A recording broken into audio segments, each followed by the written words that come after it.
The events surrounding KPMG have been extraordinary to watch. One of our sponsors famously fired them last week, and we also see some other corporates who've been implicated in allegations around state capture, corruption. Business Leadership South Africa, of which, as you said earlier, you're a director, has recently launched its integrity pledge, which signals a much tougher stance on corruption.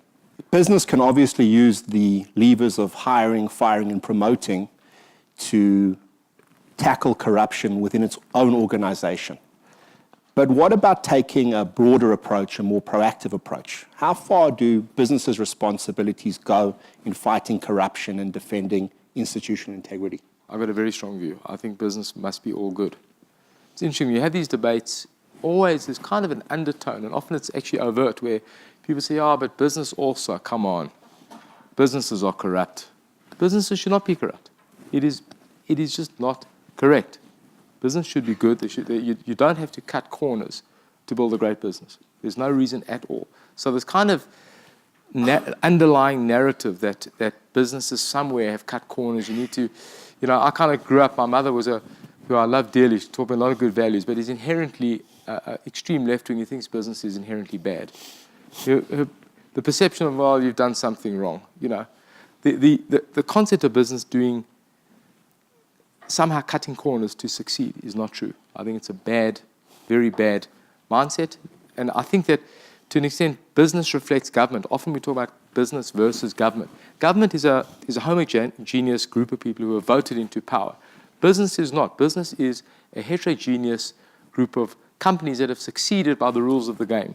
They're a different, amorphous, massive, changing. Discovery wasn't here 20 years ago. We now are here, etc. Others have failed and they've disappeared. The question is, in countries that are, not all countries are good, but countries that have the rule of law, business generally is good. In countries that don't, business generally is bad. So you want to succeed in Russia, you're an oligarch.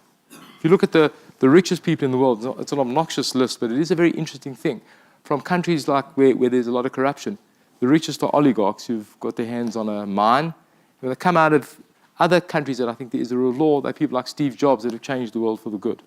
So business is not, there's no such thing as business. Business is, I think, a reflection of society. And then I think in that business should be all good. I don't believe that we should compromise. And in business leadership, we've now signed this integrity pledge around actually stamping out corruption. We've suspended KPMG. There's a lot of debate about KPMG, about due process, about do you blame the company for the behavior of certain individuals. These are complicated issues, but we are acting, I think, quite strongly. There's a lot of fear and a lot of, I think, legitimate debate about, it's like a bit about like a run on the company side. It's fashionable to run them down. It's scary stuff. But I do think we have to take a stand. And then to make the point, something that I felt strongly about, something that I think really works well, we've seen it from the Black Economic Empowerment Codes, the issue of the procurement process. What really gets companies to change behavior is if you aren't rated properly, you don't get bought by your customers. I think that kind of has a multiplicative method. I hope that over time, we haven't got there, over time that I think the way that we can create a sound, how can I say, backstop against corruption is business should not be dealing with other businesses that are corrupt. We should agree as a group not to do that. Now that's tricky because, when you raise that, they say, yeah, but the construction companies colluded. You're not dealing with them now. My view is if businesses through a proper due process are inherently corrupt, not that they had a few bad people who did a deal or whatever, but if they demonstrate that they're inherently corrupt, I don't believe we should deal with them. And I think we should try and agree not to deal with them. I think we have to try and do that kind of thing if we can. But it doesn't mean that you should kind of witch hunt. There shouldn't be due process.